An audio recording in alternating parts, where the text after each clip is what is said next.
Bruchim haboim.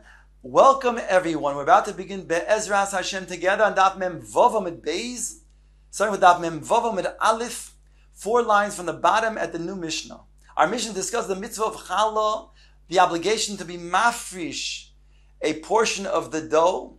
If it's in Eretz Yisrael, it's chayim midiaraisa. In Chutz La'aretz, it's a requirement midirabonon. We're talking about dough that was made from the chameshes mine dogon, wheat, barley, spelt, rye or oats. And it's the amount, a minimum of 43 beitzim. That's kiminyan challah. That's the gematria of challah. When he is mafrish the challah, he gives it to the kohen, has a din of truma. Amongst those dinim is that if it is tameh, the kohen cannot eat it. So therefore it would have to then be destroyed, it would have to be burnt. What happens, however, if it is now Yantif, it is specifically Pesach? What does he do if that dough became tameh? Says the Mishnah, Ketzad, mafrishin challah betuma b'yantif. How does one separate challah on Yantif of Pesach? We're in a quandary because after all, he can't go ahead and destroy it because you can't destroy kachim on Yantif, including truma and challah. He also cannot bake it because you're not allowed to then bake or cook on Yantif. It's not letzorech Yantif. And finally, he can't leave it to become just as it is dough because it may leaven. And there'll be oiver bal yeroa ibaye motzei. So what is he to do? He's in a dilemma, quandary, what to do about such dough on Pesach. So we have a few different opinions. Says the Mishnah, Rabbi Eliezer oimer lo tikra l'shem achete ofek. Rabbi Eliezer says, before you even mafrish and call it challah, you should go ahead and bake it. By baking it, then you no longer have the problem of chametz. Afterwards, therefore, you'll wait until after Yom Tif, and you'll then destroy that challah. Ben Beseira oimer tatil b'tzaynin. Ben Beseira says, no, you shall put the dough into cold water. That will prevent it becoming chametz. And then after Yontif, you go ahead and destroy the challah. Now, Rabbi Eliezer said you should go ahead and first bake it. He's not concerned that ultimately you'll be mafrish afterwards challah, because he says that when you baked it, he says you don't know what you're going to be taking out to be the challah. And he says anyways, even if you were to go ahead and take out the challah, but you can go ahead and take out challah from each piece of each loaf, whereby it'll make the rest of the loaf viable. So therefore you never baked something that is not going to be then used for Yom Tif. Whereas Ben Beseira argues and says no. He says that ultimately you are baking things that are not going to be used for Yom Tif, and therefore that's not the eitzah. The way to do it is to put the dough into cold, prevent it from coming chametz, and then destroy it after Yom Tif. We have a third opinion. Omar Rabbi Yoshua on top of Memvavam Beis, Lo zehu chametz shemuzharin Allah bebayer bayimatzi. This is not the dough that is going to then cause a person to transgress the isurim of bal yeroi bayimatzi on Pesach, because this dough does not belong to him. It's going to be given to the kohen, and we don't know which kohen is going to be given to either. So therefore, that kohen who ultimately will get it will now also be oiver bal yer bayimatzi. So there's no Isser involved. Elo, what should you do? Says Rabbi Yoshua. Mafrishasu manichasa ad ha'erev. You should then mafrish the dough, separate it, and leave it until the evening, till Motzei Yom Tov. V'im hechmitza, it becomes leaven. It becomes leaven. Nobody's going to be oiver bal yeroi bal yemotzei. That's the Mishnah. The Gemara now wants to explain the machlokes in Rabbi Yoshua and the previous opinions. Again, Rabbi Yoshua says it's not going to be a problem of Bayer Bayimatza because it's not your mammon. Whereas Rabbi Eliezer and as well as Ben Beseira, they both hold that it is your mammon. So Rabbi Eliezer said you have to go ahead and bake it and then be mafrish. Rabbi Ben Beseira argued and said put it into dough. But they both hold that it is something that you would be over Bayer Bayimatza. So the Gemara brings the machlokes, trying to explain Rabbi Yoshua's opinion and explains the opinion of Rabbi Eliezer, which would be also equally true to Ben Beseira. Says the Gemara, Leima B'toivas hana kemifli. Let us suggest the machlokes again between Rabbi Yeshua and the other Tanoim is a machlokes of toivas hana. Toivas hana means that in this case of challah, the one who is the bailim of this isa of this dough can choose to which kohen he wants to give the challah to. Whereby, if a person comes and approaches this owner of the dough and says, "I have my daughter's son, who's a kohen. I want you to give your challah to him, and I'll give you a little bit of money." So that person can accept the money and give the dough, the challah, to that grandson. And therefore, he has what's called toivas hana. He can choose to whom he gives it to. So there's value to that. So says the Gemara, let's say the following machlokes is between our Tanoim.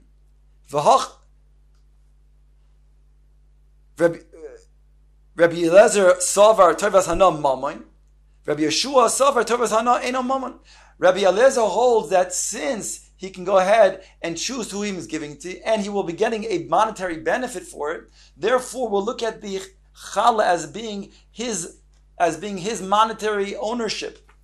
Whereby, if he leaves it to become levin, he'll be oiver bal yer bal yamatzei. Rabbi Yeshua argues and says it's not his mammon. It's true he will get a monetary benefit if indeed he were to then sell this challah. In the case where we just said before, somebody gives him a little bit of money to be giving it to his grandson, but it doesn't give him bailis, doesn't cause him that can be considered to be the challah as his mammon. Therefore, he's not going to be over bal yer bal yamatzei if it becomes leavened. The Gemara rejects this suggestion and says, "Lo dekuli almo savre toivas hana eina mammon." Everybody agrees, including Rabbi Eliezer, that toivas hana is not considered to be your mammon, and therefore it's true again. You will get monetary benefit from it, but it doesn't mean that you have bailis over it, and therefore you would not be over bal yer bal yamatzei for that alone. So what is the machlokes? Ella, says the Gemara, the machlokes is as follows. They're arguing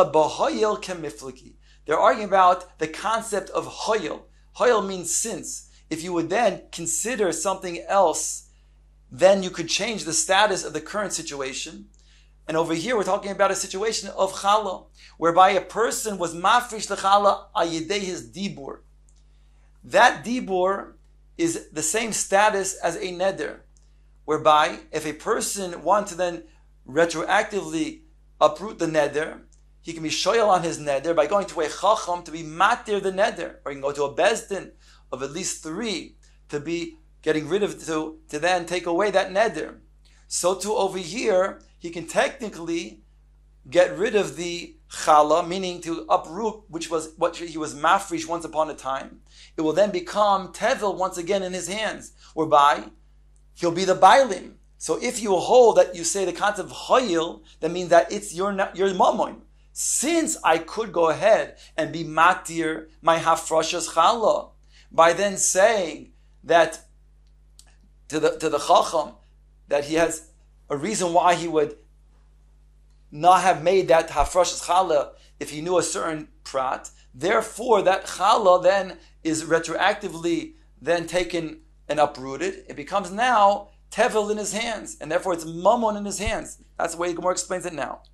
The Rabbi Eliezer sover mina hoyil, since Rabbi Eliezer is a hoyil, v'i boy itshel Allah mamoinahu, that if he would then go to, let's say, a chacham to be matir the neder, thereby it will become mammon in his hands. It will be tevel in his hands. He's the owner of it. Whereby, if it would then become chametz, so then we say that that he was mafrish as challah is now going to be oiva by matzeh, since he could be shoyel on it. Rabbi Yeshua Savar lo yamin hoyel. Rabbi Yeshua says we don't say hoyel. We don't say the concept that since if he would go to a chav and matir the neder would not become, it would no longer be challah, it would be tevel. We don't say that until he actually does it, and therefore it is though that is going to be given to a kohen, and therefore he will not be over by yer by yimatzei. The Gemara now brings the concept of hoyel and brings another application. Itmar ha'oifem mi yomtiv lechol, one who cooks, one who bakes from yontif to chol, to non-yontif. Rav Chizda Omar Loike. Rav Chizda says he'll be over a lav of doing malacha, because you cannot cook or bake on Yantif for chol, and therefore he'll get a chiyuv of malchus. Rabba Omar Eino Loike. Rabba says he will not get malchus. So what's the machlokes? Rav Chizda Omar Loike, because lo yamrina hoyel. Since we do not say hoyel, therefore, he says, Rav Chizda, he will get malchus.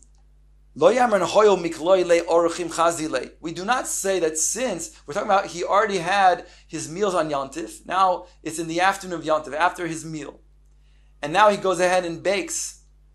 So, since we do not say, according to the opinion of Rav Chizda, the concept of choil, that if guests were to come, he could serve him this that he just baked. So therefore, he's going to be transgressing baking on Yantif, whereby he's chayiv malchus. Rabba Omar Einoi Loike, because Amrin Hoyel. Whereas Rabba maintains that he will not get malchus. Why? Because we do say the concept of Hoyel. Since if guests were to still come, he would be able to then serve him this freshly baked bread. Therefore, he's not going to be chayiv for the malchus. He didn't transgress anything. Omar le Rabbi le Rav Chizda. Rabbi turns to Rav Chizda, who says he does get malchus. Ledidoch da amris lo yamrin hoyel. Heich oifim miyamte l'Shabbat. According to you, that do not say the concept that hoyel, since if guests were to come, you can serve them that freshly baked bread. So therefore, according to you, how can you go ahead and bake on Yantif for the next day of Shabbos if Yantif comes out to be on Erev Shabbos? Omar le, he says, the Mishum Eruve Tavshilin, because of Eruv Tavshilin. Once I go ahead and I bake and cook before Yantif, so that begins the process of baking and cooking, whereby it enables me midrabanan to bake and cook on Friday, which is Yantif, for the next day of Shabbos, Eruv Tavshilin. Asked the Gemara, Mishum Eruv Tavshilin Sharinan Isur Deraisa. That will enable you to then permit an Isur Deraisa. Midiraisa, you cannot go ahead and cook or bake from Yantif to the outside of Yantif, which is non-Yantif. And therefore, granted you made it Eruv Tavshilin, but that's not going to be sufficient if you don't say Hoyel. Or Marle, no. Midiraisa tzarche Shabbos nasim b'Yantif. Min haTorah, you could, yes, cook on Yantif for Shabbos. It's only the Rabban that were concerned. If you do that, maybe also then cook or bake for Chol. And therefore they said you need to make Erev Tashilin. Rabbanan de gazre bake gezera shema yomru oifen b'Yantif af lechol. So therefore, v'kivan the itzrichua Rabbanan Erev Tashilin is lehekera, whereby they're required to make an Erev Tashilin as an heker. So therefore, I could, yes, even though I don't hold of Hoyel on Friday, cook when it's Friday's Yantif, even for Shabbos the next day, because Midiyah rice it's permitted. And Midiyah Rabbanan, since they were concerned, they made a Gezerah, so that I took care of that because I made an Erev Tashilin. Eisvei, the Gemara asks from the following: Behema ha misuchenes lo yishchoit ela kedei sheyachol lechol heimena kezayit slimi boyd yoim. You have a behema that's misuchenes. It's on its verge of dying. Now, if it dies, it's a nevela, and therefore the whole animal becomes off limits. You can't eat it. So therefore, he wants to shech the animal. But we're talking about he already ate his yantiv suda. He's no longer interested in eating. So it says over here that if it's such an animal, he cannot shecht it unless he's able to eat a kezayis of tzli while it's still mi ba'oid yoim. Now, a kezayis tzli, the reason why it says over here tzli is because that's the quickest way of making the food edible. So therefore, if there's enough so that he can go ahead and make it so that he will then eat it, so therefore it'll be then valid, even though he already ate his own meal. But since if he would want to go ahead and eat such a thing, he could. So therefore it's going to be valid, he can go ahead and shecht it. So yachal le'echol, we're talking about only when he is able to. That means to say, it's enough to say that if he would, then he go ahead and shecht it. If he would go ahead and, if he would want to, he'd go ahead and eat it. So that means even if he didn't actually eat it, it would be permissible for him to shecht, because we would say hoyel. According to me, who says hoyel, then it's going to be understood. Since if he wanted to go ahead and eat it, he could go ahead and do so. So therefore we allow him to shech the animal even now on Yom Tif, even though he's not going to actually eat it. For that purpose, we allow him to then shecht it, because we say hoyel. But according to you, who says that we do not say hoyel, so then how can you go ahead and shecht it? Hare, he already ate his Yom Tov meal, and now it's going to be a shechting, not for the purpose of Yom Tif. Omar le, he answered back, Mishum dehefseid mamon, because he has a loss of money. Because he has a loss of money, therefore he's able to shecht it. Ask the Gemara right away, Mishum hefseid mamon sharin isur daraisa. Because of a hefseid mamon, that's going to be matter him to shech on Yom Tov shalol letzarich Yom Tif. That's an isur daraisa. Answer the Gemara, Omar le, in Mishum hefseid mamoinoi gomar believul echel kezayis. No, because it's going to be a great loss of money to him, he's going to then make sure that he eats a kezayis. It's not just the hoyel. He will papoyel eat a kezayis, a minimum amount, so that he doesn't lose the value of this animal. And you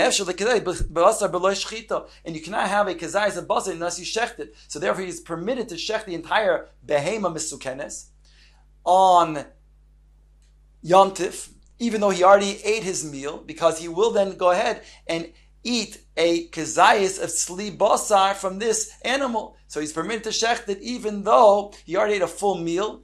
Because there's a loss of money, he's going to be intent to make sure that he eats a kezayis of the basar.